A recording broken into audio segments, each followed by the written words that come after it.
He took a simple spoon and had the best idea yet, attached it to his hammer, and realized it worked as a lock to hold the handle tight.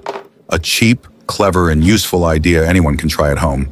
Stronger tool, zero slipping.